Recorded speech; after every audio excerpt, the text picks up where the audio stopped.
Are you there, Can you hear Sam? me? There, we got him. Hi. We do hear you, Sam. Or we did. Can you guys hear me? No? Yes. Yep, we got you. Do you hear us? That's apparently the problem.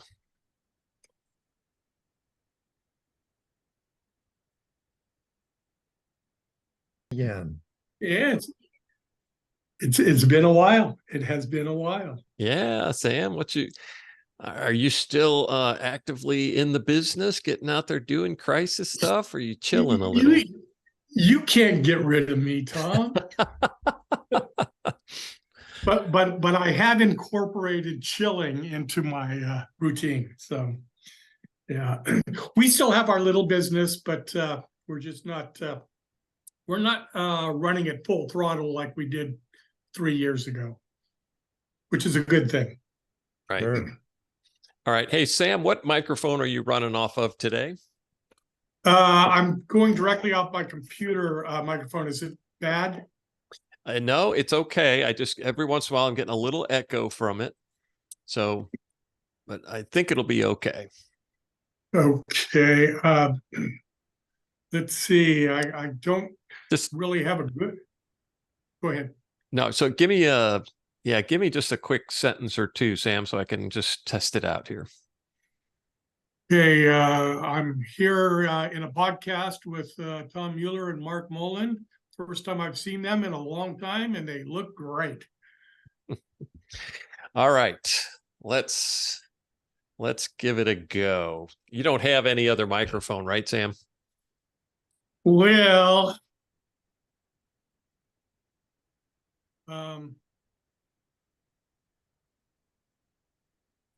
okay. Hi, everyone, and welcome to the Leading in a Crisis podcast. On this podcast, we talk all things crisis management with a focus on leadership. We deliver this through interviews, storytelling, and lessons learned from experienced crisis leaders. I'm Tom Mueller. I'd like to welcome my co-host, Marc Mullen, joining us from Washington State. Hi, Marc. Hello, Tom. Happy to be here today. Particularly excited about our guest. Yeah, our guest today is Sam Sacco, a crisis management expert and consultant based in California. So welcome, Sam. Thanks, Tom, and thank you, Marc. Great seeing you both again. And I think the audience should also know that I've had the pleasure of working with both of you on different projects in the past, and you guys are two real pros. Great to be talking to you. You're very kind, Sam. Thank you. Marc, I understand you have a story about Sam from early in your career. Do you want to share? Sure, happy to. It was a foundational point of my career as a crisis communicator. In 2000, I had just started in this field, and I went to my first exercise, and it was in Portland, in Sauvie Island. And I walked into the JEC, and there was this guy up front who was leading the JEC, teaching everybody in the room, coaching. He was writing on a whiteboard, pointing at a blackboard, circling things on the walls, stopping everything to basically have a briefing when he would help us understand what we were trying to do or should be trying to do at that point. And that was Sam. So the first time I was involved in an exercise, it was under the caring tutelage of Sam Sacco. What a great story and a great way to start off this podcast. Well, Sam, clearly you have kind of an illustrious following here. Tell us a little bit about yourself and your experience working in the sort of public affairs and crisis management worlds. Sure. Be happy to, Tom. My company, Strategy and Communications, is based in Oakland, California. We work worldwide for different clients. And of course, some of the mainstays of my business over the years has been companies in the energy industry. I've done a lot of work with BP over the years, starting with their response in Huntington Beach, California back in 1991, which was the American Trader incident, and working with them in training and exercise programs through the years, up through Macondo and beyond. Also, I've done a lot of work over the years with Chevron, who I've done a lot of work with over the last decade or so, and Shell. So some real good experience with companies in the energy/oil business. And one of the things and one of the reasons why I bring them up is that industry and companies like the ones I've just mentioned really take this whole concept of crisis communications, crisis management seriously. They invest in it, they train their people in it because they understand how important it is, not just operationally, and of course, operationally is very important, but also from a reputational management standpoint, that they have a brand and an image to protect, and that it takes training their own people to understand how important it is to be able to move from their day job into an emergency response role at a moment's notice, and that having that capability is so very important. So again, my hat's off to that industry and always has been. I also do a lot of work with companies in the shipping industry. One of the bigger ones is Matson Navigation, who is a cargo carrier. Services Hawaii, Guam, has routes to China and the West Coast of the United States. So again, another industry that has certain exposures, particularly environmental exposures. And these are things that, of course, need to be examined, and training programs need to be built around them, and we do that. My company was founded in 1998. We're 25 years old this year, and glad to be around. And prior to that, I worked with various public affairs agencies, Hill & Knowlton, the PBN Company, and others, on public affairs programs, but really honed in on the whole area of crisis communications and emergency response when I opened my own firm back in 1998. And one last thing, Mark, I do remember that day we met back in 2000, and seems just like yesterday. And neither of us have changed at all, have we? Well, we are both filled with that infectious joy of adrenaline. That's right. Great. The adrenaline junkies. Yes, we're all here. And Sam, you mentioned you deployed out to the Macondo response in the Gulf of Mexico. Where were you working through that spill? Yeah, but most of my work during Macondo was out of Sector Mobile, where we oversaw the operations on Mississippi, Alabama, and Florida Panhandle. And then coordinated with all you folks who were over in Louisiana on certain programs, and then also operated kind of independently of Louisiana because of our own unique geographies that we had to work with. I also did spend some time at Area Command in New Orleans on some projects, and so worked that aspect of the response as well. Okay. Yeah, I was curious. Marc and I were both in Robert, Louisiana for the early part of that, and then on down to New Orleans, working in and building up that PIO function there at Central Command. So it was so great to know you were out there helping keep things rolling in the field. Yeah. And just to clarify on that one, most of my work in that was on the liaison side and the community outreach and community relations side. Okay. So Sam, let me just carry that forward a little bit and just talk for a minute about Liaison, because, I've worked, as you have, worked in a number of different companies, and it's interesting how different companies perceive the liaison function differently, particularly when compared to a state agency, for example, or even a federal agency, who tend to think of it as a regulatory or an agency to agency function. Whereas when you get into corporations, it's considered more of a regulatory affairs and government affairs type function. How did you see that? Yeah, I think in its early days, it was more of what you just described. It was that agency function. It was keeping agencies updated on what you were doing from a response standpoint. And a lot of that had to do with, at that time, Unified Command really hadn't kicked into full gear. So a liaison operation was staffed by company people whose primary role was to keep agencies informed about what was going on. Well, as Unified Command became the modus operandi when it came to managing major responses, it morphed more into what you're talking about now, Tom, which is that liaison function is there to help agencies who aren't part of Unified Command keep informed of what's going on. But even more important, or at least equally important, it helps to keep other stakeholder groups informed and updated, such as NGOs, business associations, residential communities that are being impacted by an event. All of those now are part of the liaison function, making sure that people who have informational needs have those needs met. And also, another key part of liaison is people who have distinct issues or concerns that need to be rectified or addressed by the response. And liaison takes a lead role in helping work out those kinds of problem areas. So, yeah, at least that's my take on the way I see a liaison function today.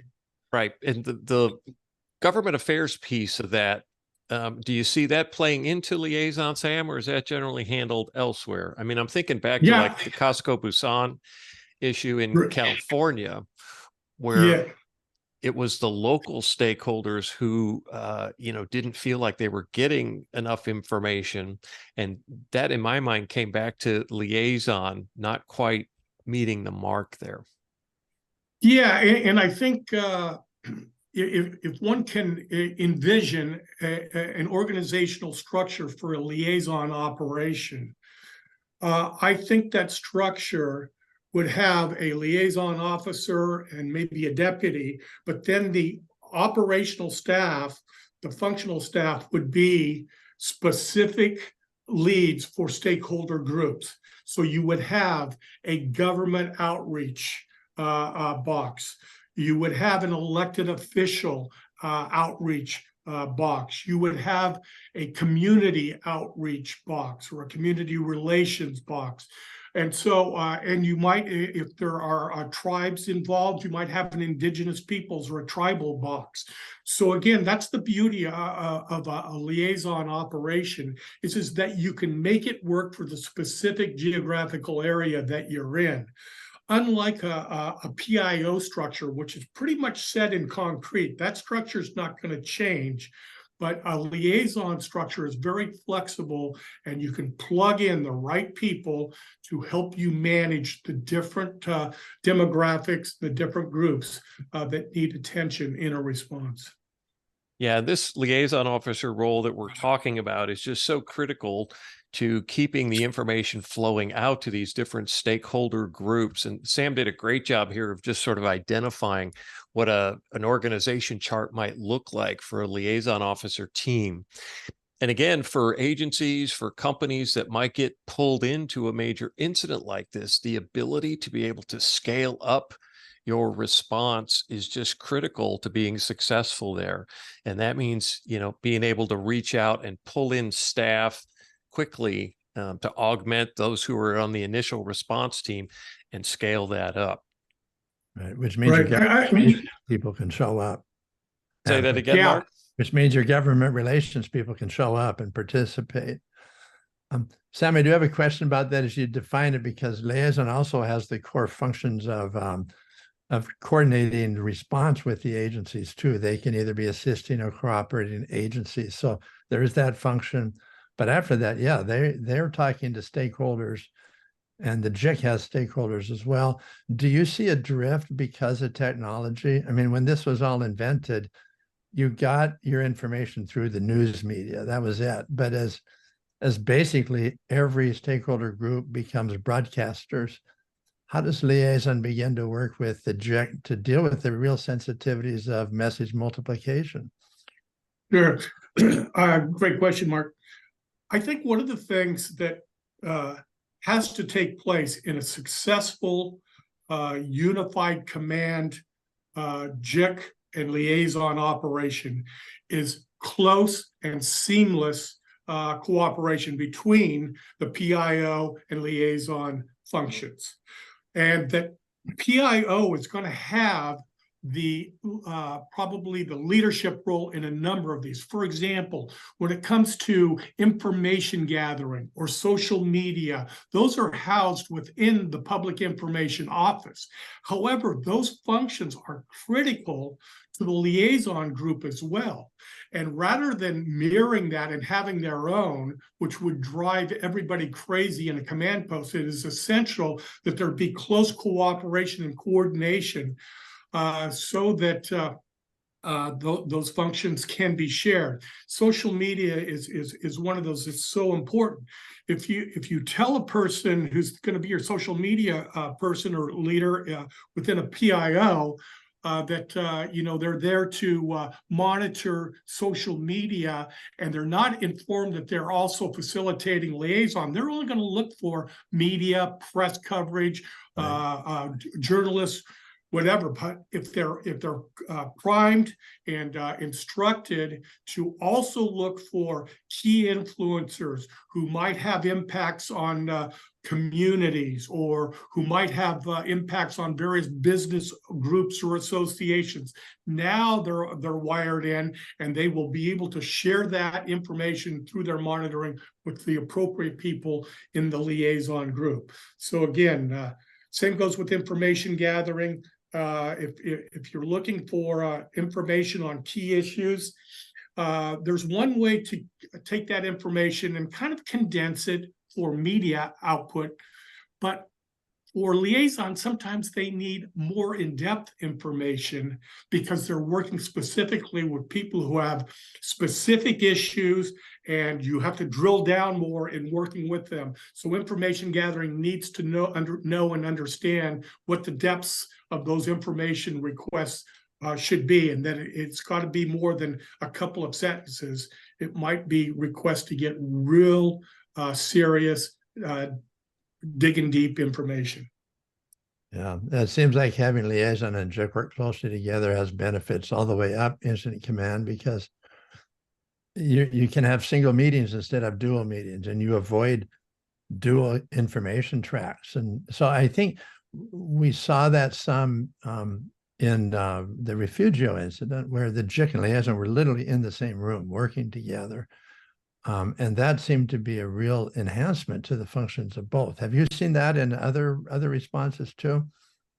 Oh yeah, I think it's essential. I mean, we have a joke that sometimes when you come to an exercise, and those who've organized the exercise say, "Oh, here's your public information office, and on the other side of that wall will be the liaison group."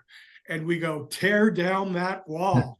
Yeah. Mr. Gorbachev, tear down that wall. Right.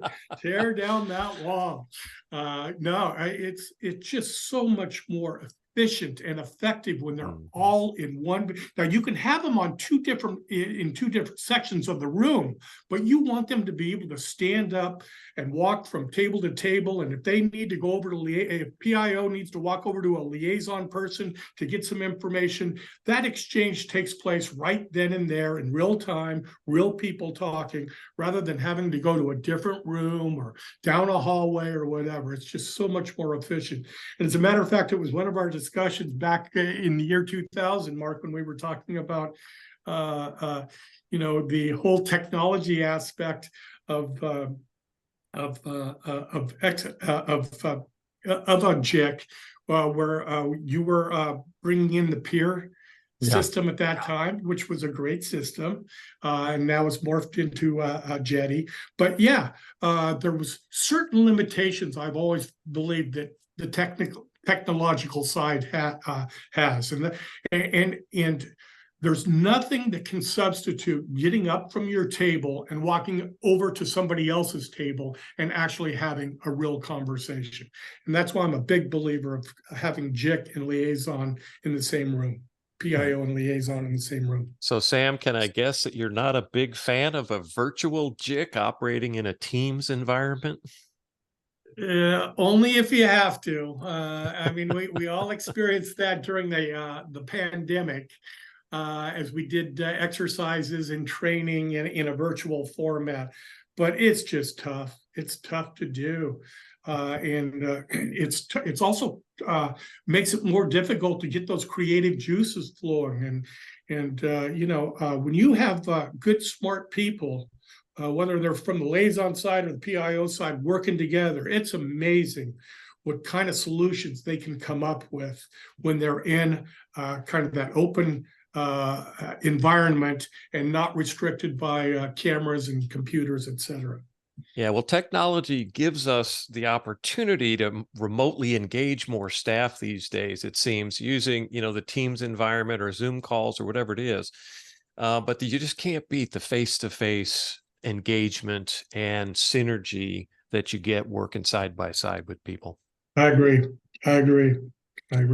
Well, Sam, we did a deep dive on liaison there, but, fascinating conversation, especially around some of your experiences there. But let's pull the lens back just a little bit and talk a little bit about kind of leadership. And, when you think about incident commanders you've worked with, or, PIOs or other section chiefs, what would you say are sort of the characteristics that helped that leader win the day or the week or the month, depending on the thing? What do you reckon those are? Well, I would say the first thing a good leader recognizes is that a successful response has two key components. And that first component is obviously the operational aspect. So you've got to have an operations that is action-oriented. You've got to have be driven by key objectives such as safety of people, safety of responders, minimizing damage or long-term damage to the environment, and marshaling all of the resources that can be marshaled to bring them to bear operationally so that you can take care of that part of the response. And that's critical. It is. But no matter how good your operational response is, your company will never get credit if it doesn't do the job of communicating.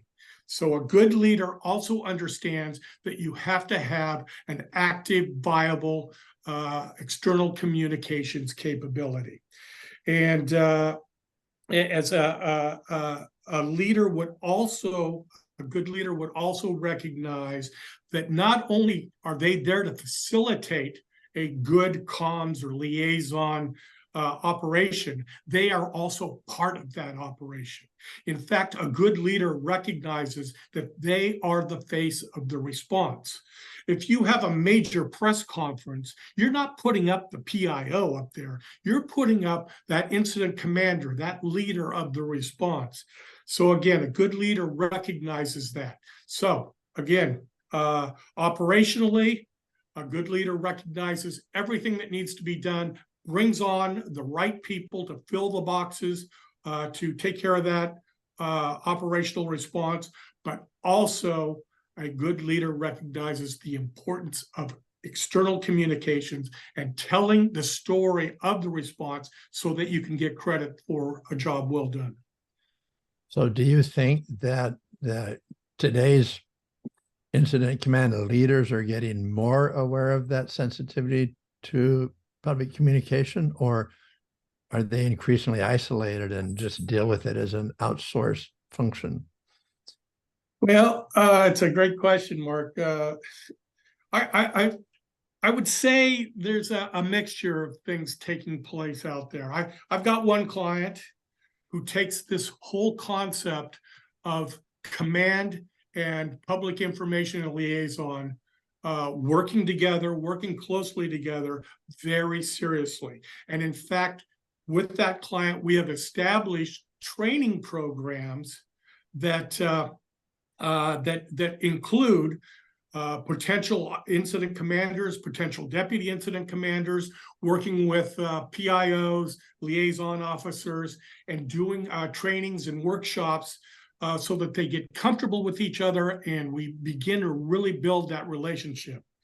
But at the same time, back to your question, I'm also seeing that we do a lot of things that I call the checkbox list that really aren't all that different than what we were doing back in 1999. So it's kind of like, oh, we're going to do a big exercise.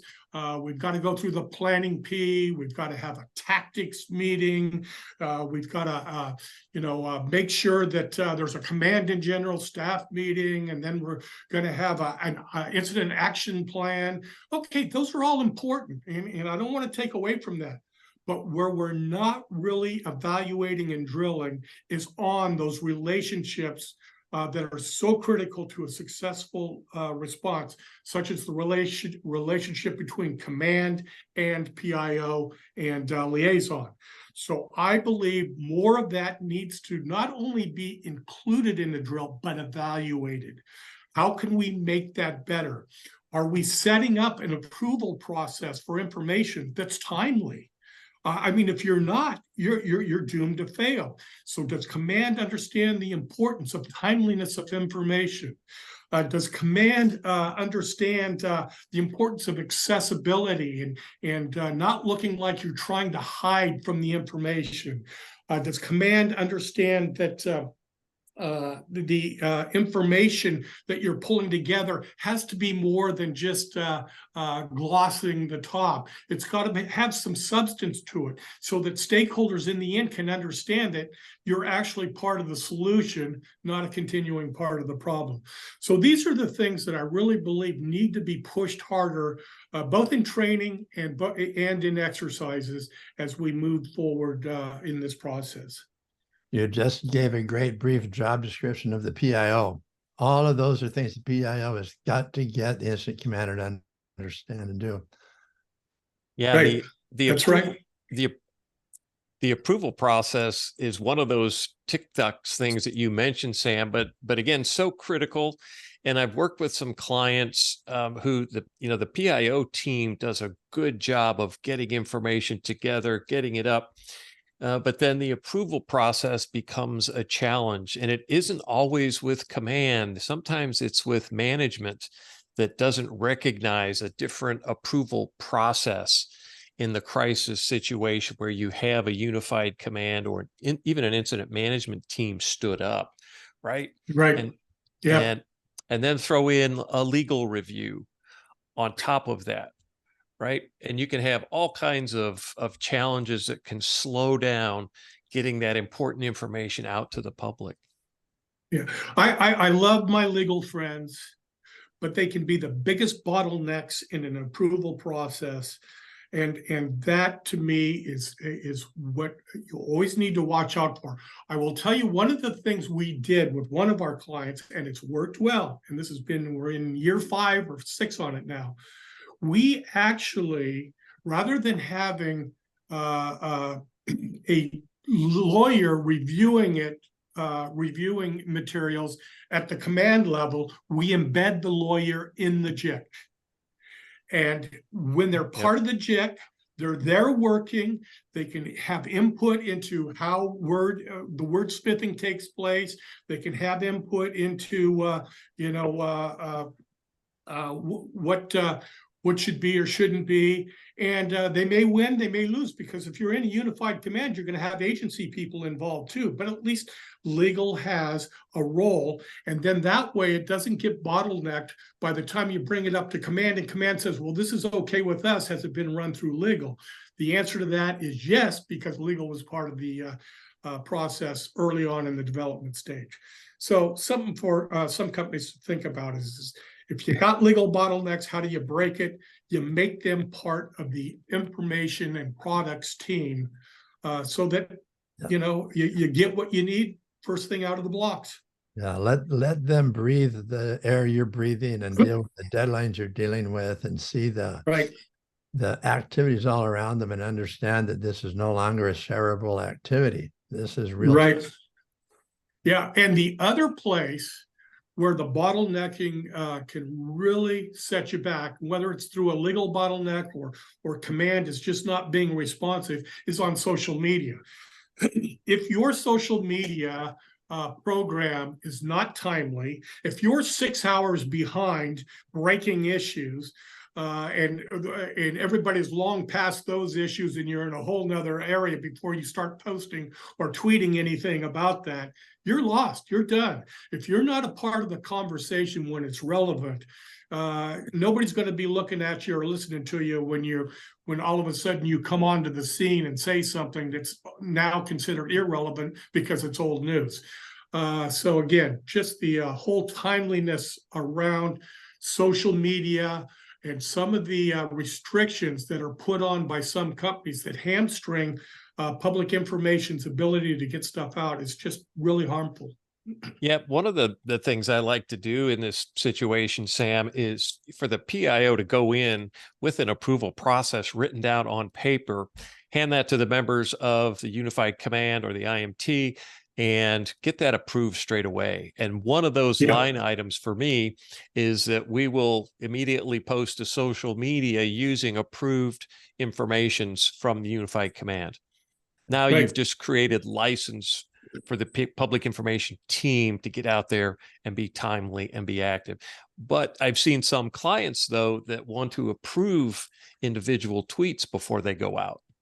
Right. Yeah. And that's just that's the hamstring I was talking about. When that starts happening, your information program is not going to be successful. So another question along this line is, how does a PIO impact the development of an approval process that works? And that's where you get the interface between PIO and incident command.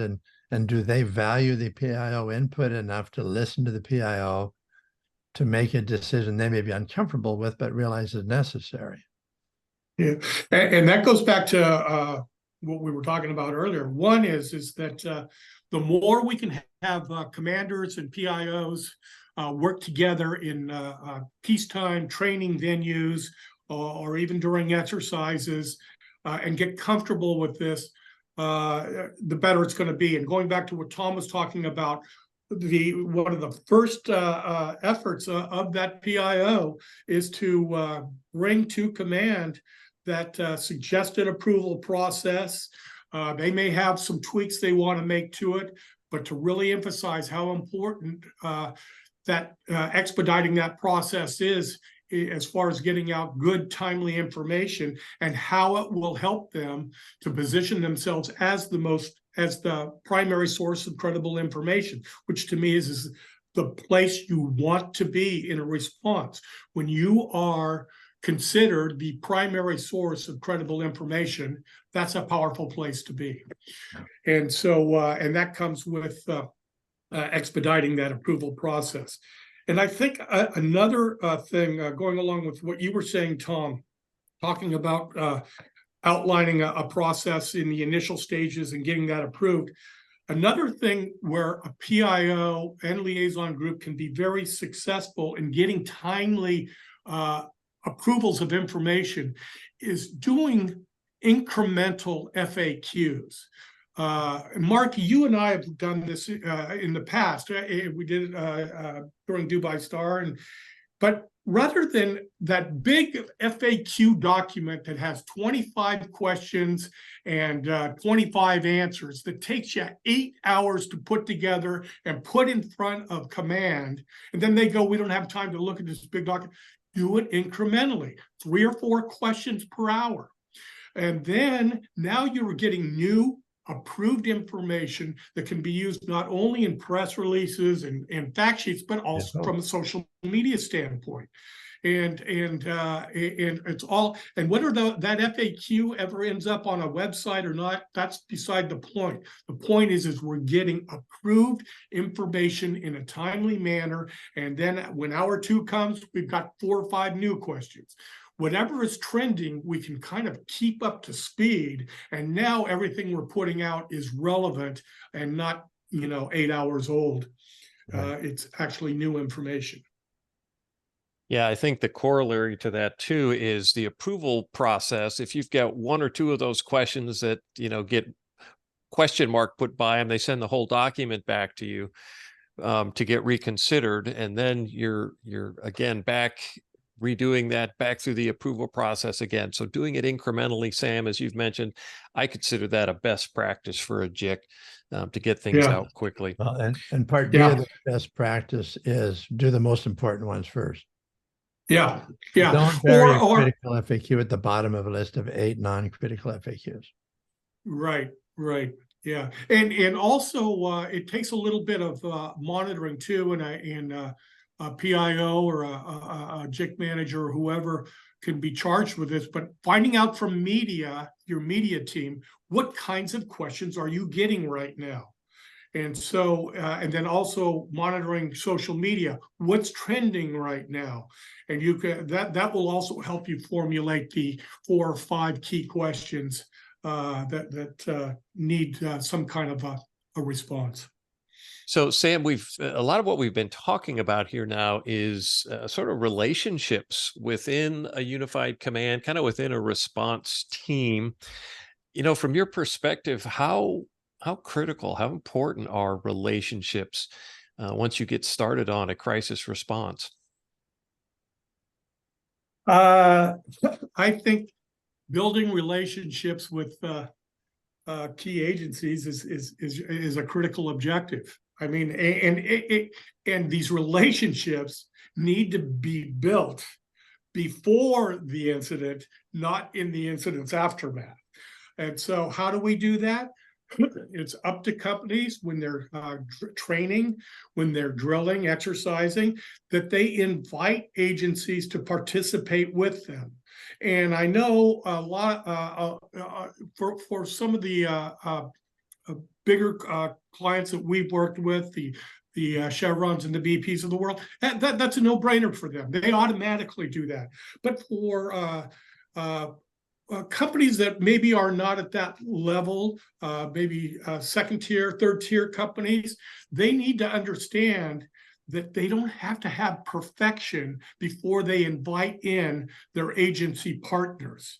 They can work together with those agency partners. They can learn together with those agency partners. And lo and behold, they'll actually learn some new things themselves from those agency responders. So if they're doing exercises, if they're doing trainings, don't be hesitant in inviting some of the agency folks who likely would be responding with them over to participate. And that goes not just for U.S. Coast Guard, but your environmental agencies, Department of Environmental Quality, Louisiana, or California Fish and Wildlife, Department of Ecology in Washington State. Yeah, invite them in. And also, don't forget about the local agencies, fire departments, emergency services. Yeah, all of those bring something to the party, and you can learn a lot from them, and also at the same time build relationships. And I was just kind of playing around thinking about this earlier, and I thought to myself, if you have good relationships coming into an actual incident, you're not going to have a lot of information you can share on day one, but if you've got a good cooperation message, that can be very helpful on day one to begin to define and reposition you as a company. For example, if you have a message that sounds something like this: we have notified the U.S. Coast Guard and the Department of Environmental Quality about the incident. Right now, we are coordinating with them on the response, and together we have identified several key objectives, including ensuring the safety of responders in the community, securing the source of the release, protecting the environment, and keeping the public informed. We're going to be here as long as it takes to get this matter resolved. Something like that is a great day one message, but it can only work if you have the relationships in place to cite that form the content for that message. So again, I just you can't underestimate the importance of these relationships with these agency partners. Right. Now, one of the challenges with that is that I've noticed the last few years that agencies are less and less likely to show up. They always seem to be the last minute cancellations. And I suspect that it's not only the relationship you develop at the exercise, but if you develop that relationship with the agency, even before an exercise, they'd be more likely to show up. But to be fair to most of our regulatory agencies, they have more than your exercise to respond to. You know, there's more than one exercise in Washington State every month. So it can be a challenge to get them there. But also another note on that is, and Tom, this was actually with a BP communicator in Whatcom County, where the county was participating in an exercise themselves, and the BP communicators actually went to their exercise and came in the door not as RP, but as a communication resource. And what I realized from that is, and Sam, you mentioned the big industries you work with. BP communicators are well trained, and they're competent, and there's a huge amount of assistance that a company's communicators can give to their local agencies and in their exercises, but also in their responses. So that linkage can happen not just in exercises one way, but in exercises the other way as well. And it's really no, that's great. Working together. Yeah. And in a major incident, we'll use Washington State as an example. It might not be an environmental incident. It might be an earthquake or something like that. But there's a perfect example of how the private company capabilities can be brought to bear by government agencies. When you're bringing in pros like you're talking about, Mark, they can help to augment and support what may be an incident that requires many individuals to participate. So I think it's a great point. Yeah, it does work both ways. And it also gives people like Tom a different exposure. When we do exercises, they're unified command. They're always unified command, and they're not unified command at the start. They're unified command far enough into this scenario so that we can do a press conference and so on. But when you volunteer to serve with your county, you're walking in incident command, and you're walking into the primordial ooze that becomes unified command in a major event. But it's a whole new perspective, and I think it really helps understand what do we say to the state before unified command is formed? How do we cooperate with the locals before unified command? So there's some real benefits both ways there. Yeah, I think there's a huge opportunity there for sort of corporate communications people to get a lot of experience just volunteering with your county or city emergency operations center. And we've, seen great examples of that. In fact, we may do a whole podcast episode on that volunteering aspect of this, because it is a way for corporate communications people who may not get live crisis activity very often to get that experience by volunteering for those. Good. So Sam, one of the switch gears with you for a minute here and talk about decision making in a crisis. And it's interesting when I think about some of the large crisis situations that I've worked. You've got various levels of decision making that happen on that, right? Thinking about a large company crisis where you have a PIO team working the incident, they've got to make decisions. You've got executives in the corporation having to make decisions about, what to do in this situation. As you think about sort of the various aspects of this, how do you train people to make good decisions in a crisis situation? Well, I'm a firm believer in good training, bringing in pros, but a company needs to be driven from top down, not middle up, when it comes to building a crisis management and crisis communications capability. If you try and build it from the middle up, it's not going to work. You're going to get the rug pulled out from underneath you because senior management's not going to understand the game plan.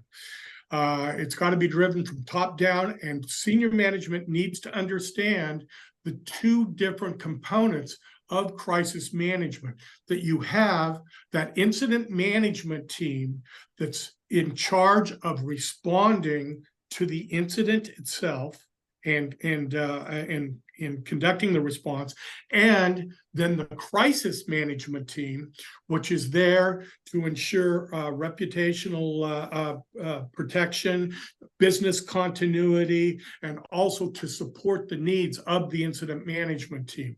So understanding those two very important functions and having it crystal clear within the organization is critical.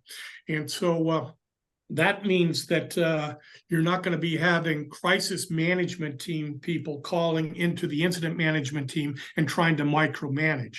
That's a recipe for disaster, particularly if we're in a unified command, because once an incident management team from the company becomes part of unified command, it's no longer part of the company. It's part of this new thing called unified command.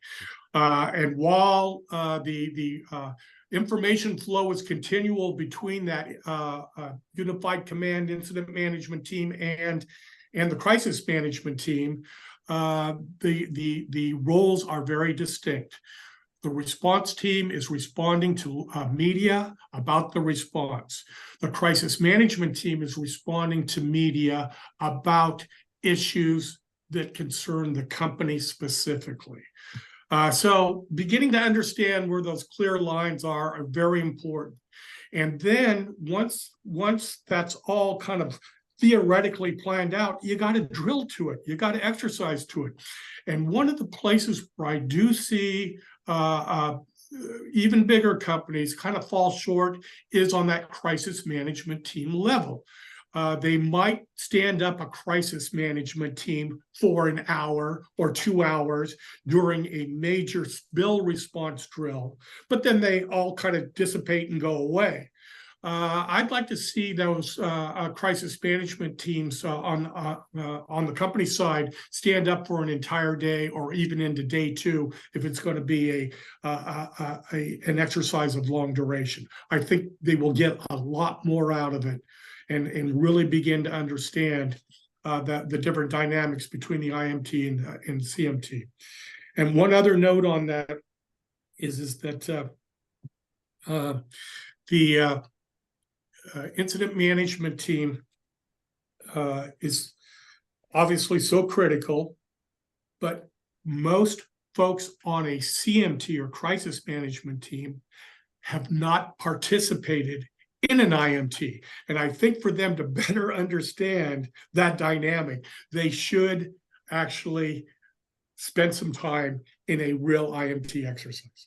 Well, you can also get the flip side of that, Sam, where you have people on the crisis management team who've come up through the incident management team, so they understand the roles. And now, even though they're sitting at a senior executive level, they want to go back down and do the old job because that's the one they know, and they have fond memories from that. That's right. I want to get back into the weeds.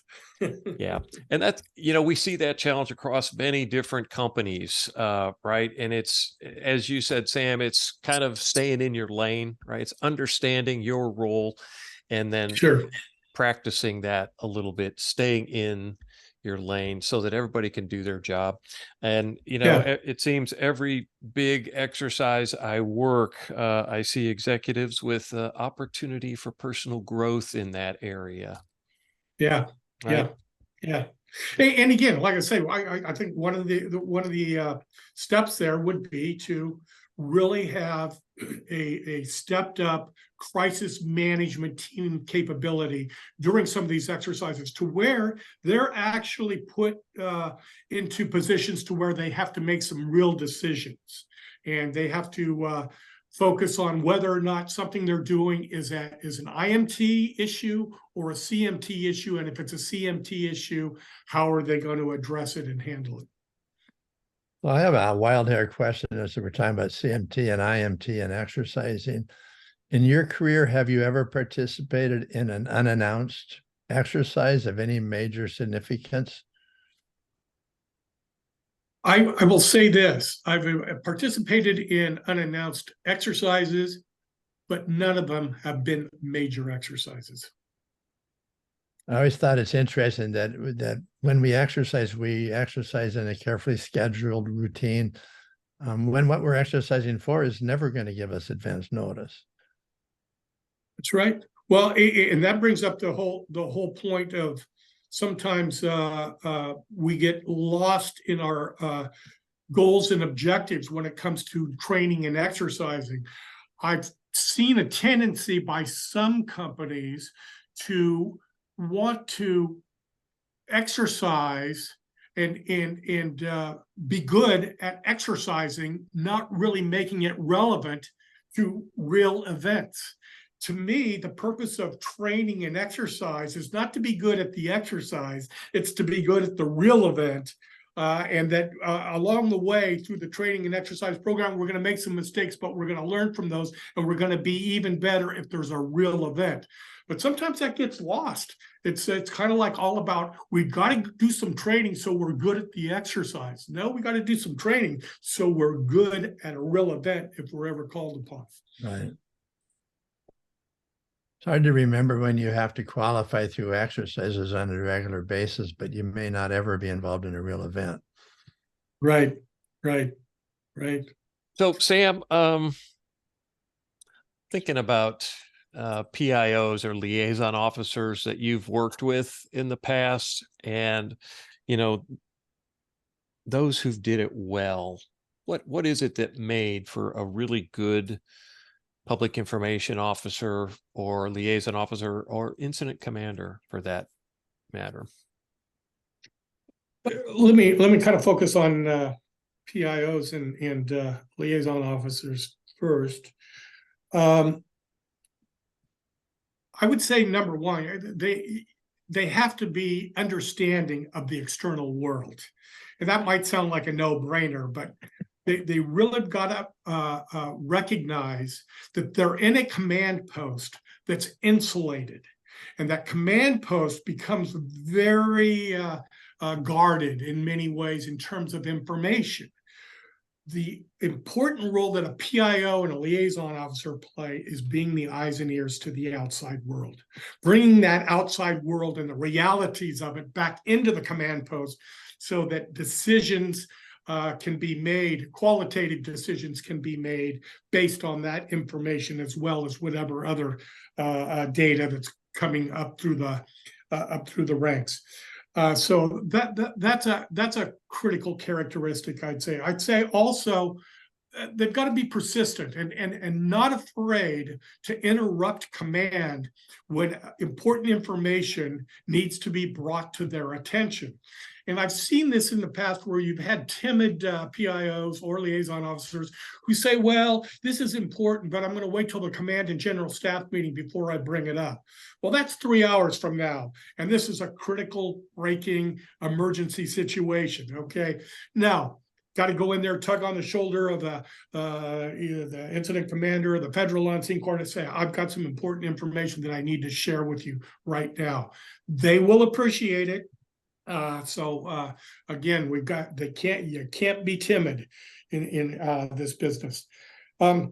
Also, I think it's important that PIOs and liaison officers keep their teams up to speed, up to date on what it is they know, what they're hearing from command, what they're hearing from other parts of the response, and also be clear with them on giving them direction on messaging. And also they need to be good listeners. They need to hear from their team. They need to be open to hearing criticisms about the operation. They need to be open about ideas that would be maybe better facilitate communications with a local community or whatever. And then finally,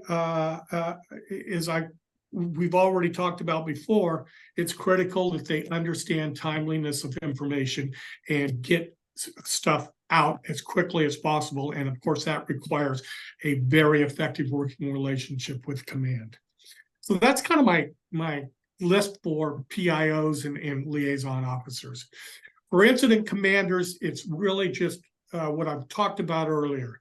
It's understanding the importance of the operational aspects, but also recognizing, equally important, the communications responsibilities that a leader has in a response program, and that it's not left to somebody else. They have to be a part of that communications process, just like they're part of the operational response when they're working with their ops section chief and their planning section chief and et cetera. They need to work with their comms people the same way, and then they also need to take a leadership role in being the face of the response.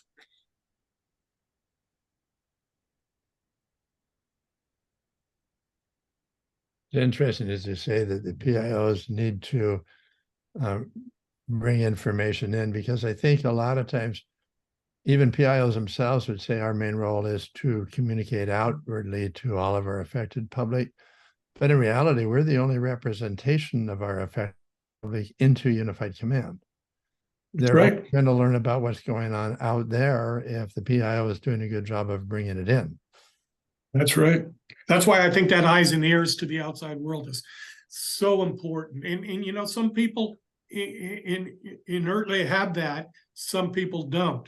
If I've got a PIO or a liaison officer, I want them to have that ability to recognize how important being eyes and the ears to the outside world is as part of their job. Yes. This may be an obvious question, Sam, given our conversation so far, but when you think about, you know, one of those key leaders in a response who didn't carry the day, who struggled, who couldn't run a team well, or who just were unsuccessful in their roles, what did you see there? What was it that caused them to not be successful in that situation? Well, from a PIO standpoint or a liaison officer standpoint, one of the biggest shortfalls I've seen with some is they do the disappearing act. It's kind of like all of a sudden they're there. They meet their people first thing in the morning on day one, and then 6 hours go by and everybody's going, where's the PIO or where's the liaison officer? That can be a real recipe for disaster there. Even if you've got a good, strong JIC manager or a good, strong deputy liaison officer, you need some direction from the leaders.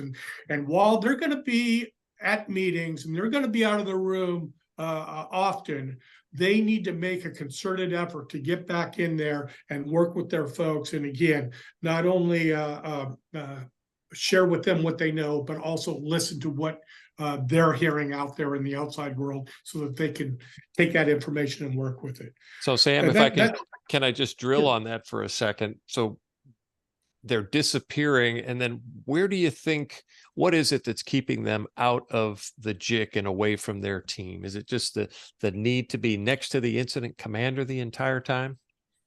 I think there's a comfort zone there. I think a lot of times it's people who maybe aren't ready for the position, and they've maybe been elevated into a position that they're just not ready for prime time yet. And that could be it. You know, for some, it might be just a matter of arrogance. I don't know. I think it's more of a way to kind of hide an insecurity. I do. Well, there should be a natural tension between spending enough time with incident command and spending time with the JIC manager. At least you've got to be in two places sometime. But again, that's where everybody in the room is having to decide where they spend their time. And the PIO needs to remember, as you said, I have a responsibility to be a representative to Unified Incident Command, but I've got to direct my team too. Right. That's right. Yep. Well, Sam, one of the issues I think you're highlighting here is the need for training for people, right? To help people be prepared to step into these leadership roles.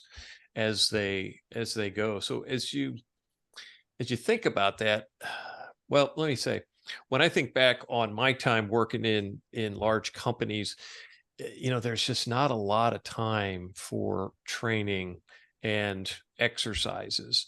And even if you do get to participate, the opportunity to be a leader in one of those exercises is actually quite rare if you're in a large company, right? So how do we help people get comfortable with the leadership aspects here and be prepared to step up and lead in a crisis? Yeah, it's kind of a dilemma. I will agree with you, Tom. But call me old school, but I really don't think there is a shortcut. I really believe when you're talking about reputational management, protecting your brand, protecting your license to do business in a community, the companies need to make this a priority. And for the few bucks it costs on the front end, it can save you millions on the back end if you actually confront a real incident of a serious nature. And it's really the training needs to be extensive. It needs to be obviously relevant and pertinent. But that there's folks out there who can be good coaches. There's folks out there who can be good trainers, and you can bring and marshal those resources in and set up training programs. I'm just a firm believer that companies need to make this a priority. I really do.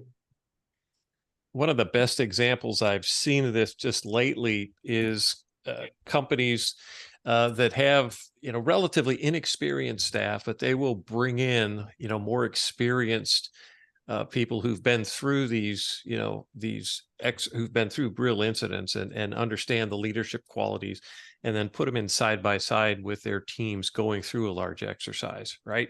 We're there as coaches and even, jumping in and helping out with the response as we need to. But it's just huge value when you bring in some experienced hands to sit alongside and coach and fill in then where you can. Some sort of executive training rules. Yeah. And the whole concept of training and comprehensive training. If I look at the larger companies, I think they do a pretty darn good job. I look at the Chevrons, BPs, and Shells of the world. They do invest in the Exxons and other big companies that maybe are outside the energy business. The ones that concern me are those second and third tier companies. That's the ones who, because there is a cost involved to training your folks. There is a time commitment involved. But in the end, you have a reputation too, even though you're a smaller company, and you have a license to do business within a community to protect. And if you have an incident and you are ill prepared for that incident, you can easily lose that license to do business. So that's the stakes that are out there. So again, I encourage those companies that don't take it maybe as seriously as they should to reconsider and think about how can I up the game on training and exercising, and at the same time still run my business and do it effectively. I think one of the challenges with getting everybody the experience they need in exercises is when you're doing a scheduled exercise, it's a certification exercise for the company. So they have got to pass, but it's not a certification exercise for the agency participants. So right away, there's a dichotomy there where you walk in and your PIO could be somebody that just joined their agency 6 months ago and has no formal training. It's their first exercise. And they're up there working with a company who's not just reputation, but licenses on the line. So that can be a real challenge. I do think one thing with companies is, since exercises have a propensity to write the check out or make it a smaller role because they're running out of time and money, maybe we should be doing virtual exercises where you can do a whole JIC exercise with just your communications team. You don't need a whole exercise. You need a scenario. Yeah. That No, point, I they yeah. can try and fail and try and fail. It's okay. It's just us. Yeah, I do that frequently with a couple of my clients where we do little mock exercises, and we kind of create a situation unit that has boards and information. We people are assigned to update those boards, and we have someone who's quote unquote the incident commander, and then the rest of the team is your JIC and liaison folks. And then you're throwing injects into them, but they have a place that kind of simulates the rest of the command posts that they can go to for information. Right. And you're exactly right. We don't need 300 people there. We've got maybe the 20 to 30 people in JIC and liaison, and another 4 or 5 people in our sim cell, and that's it. Yep. And Sam, that would be an in-person exercise typically? Yeah, that would be in person. It can be done virtually as well, but as I stated earlier, I always prefer the in person. I just think the learnings are greater. Yeah. But yeah, well, and it also requires teaming as you put these programs together. While I'd like to pretend like I'm an operational expert, I'm not.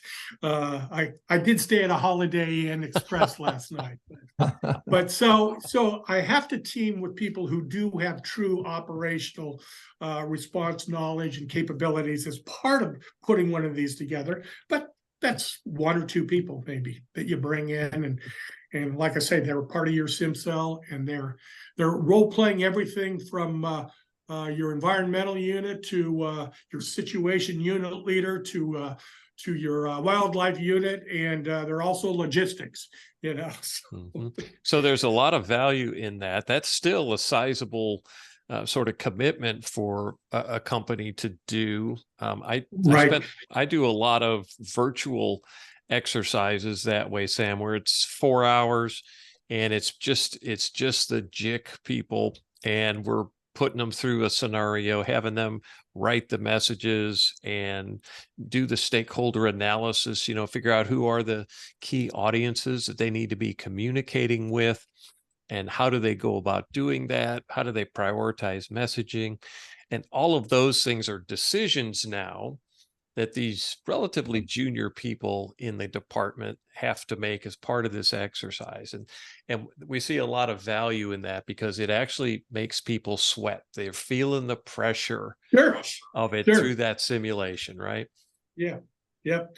Now, and again, there are any number of variations and ways to do it. One of the reasons why I like the program I was talking about is that we actually bring in somebody who actually knows their stuff, who role plays the incident commander. So that means they have to come with their written materials and work through it with that person and actually work out an approval process. They have to get stuff signed off on. And so it gives that ability. And also with the situation unit, where we're updating information so that your information gathering team over in the JIC actually has a reason to come back over there because information has maybe changed in the last half hour or so. Yeah. So anyway, but yeah, depending. And obviously budgets come into play. How many people does a company want to commit to an exercise like that? Can you do everything that they want virtually and save some money, but still achieve your objectives? But all of it, I think, is important because it helps. It means we don't have to sit there and wait for a big exercise to bring our JIC and liaison people in for some kind of a quote unquote real life training. Sam, for the exercise that you're talking about there, where you simulate, the incident commander and other sections, is that typically a 4-hour or an 8-hour exercise? It could be a full day, because the first part of it, we actually use it to kind of bring people up to speed on the incident command system. So, they need to have a general knowledge so that when they understand what a planning section is and what are the different components of a planning section that are relevant and pertinent to them. So there might be a couple of hours dedicated to kind of priming the pump, getting them smarter on it. And then we kick off the, I like to call them, rather than exercises, I like to call these workshops, because they really are done in a workshop setting, where if there's a struggle, we're going to call a timeout. We're going to work it out. Or if there's questions and that kind of thing. But yeah, different approaches. All of them, I think, have value though. Yeah. All right. Well, Sam, this has been just an exciting and fascinating conversation with you today. I'll be honest with you. I had forgotten the level of passion you bring into the conversation here around crisis management. It's been a lot of fun kind of revisiting that and just feeling the passion that you do bring into this. So thanks for sharing that with us today. Really appreciate your time. And I hope you'll find time to come back and join us again soon.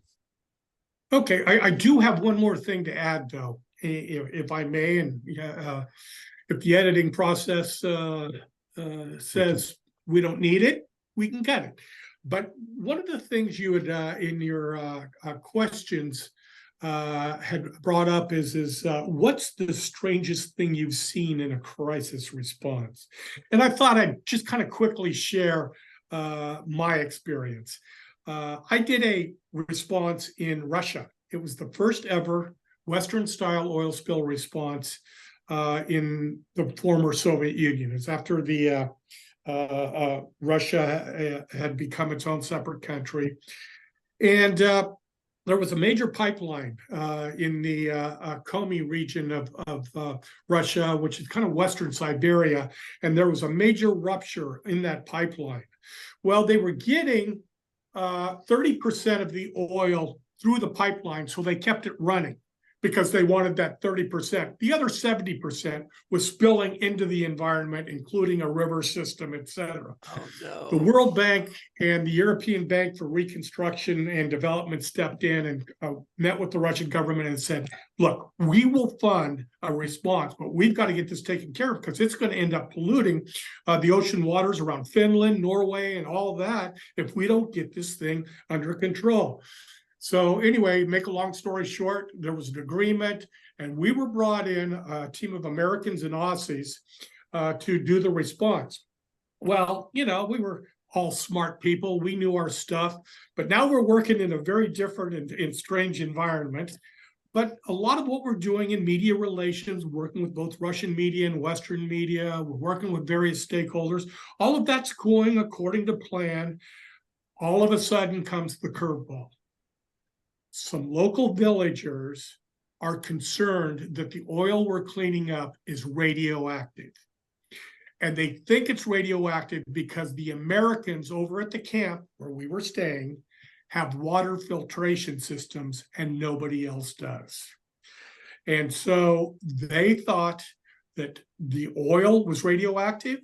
This was 8 years after Chernobyl, so it was still big on the minds of people in that part of the world. So we had to mount a program and go to the various local villages and have meetings with the mayors and other local leaders to explain to them why we had water filtration. And it's only because we were in a former ConocoPhillips camp where ConocoPhillips had put in a water filtration system. That's why we had it. It wasn't for any nefarious reasons or anything like that, but we had to win their trust.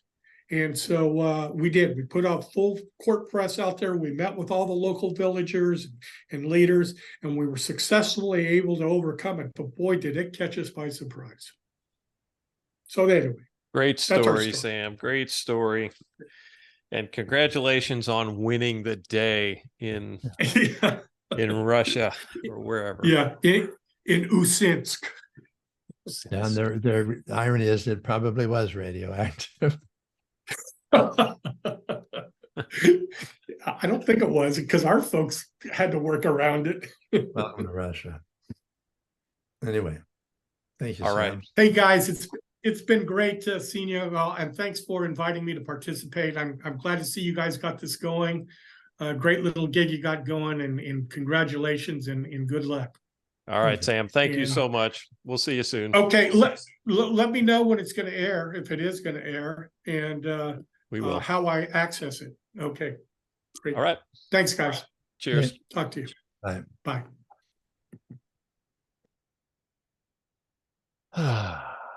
That was fun. You got a job ahead of you. Yes, I do. I Yeah, see. that's a long recording. I see. easily see this becoming another two-part Yeah. thing. And yeah, I'm curious. Hang on a second. Let me shut off the recording, Mark.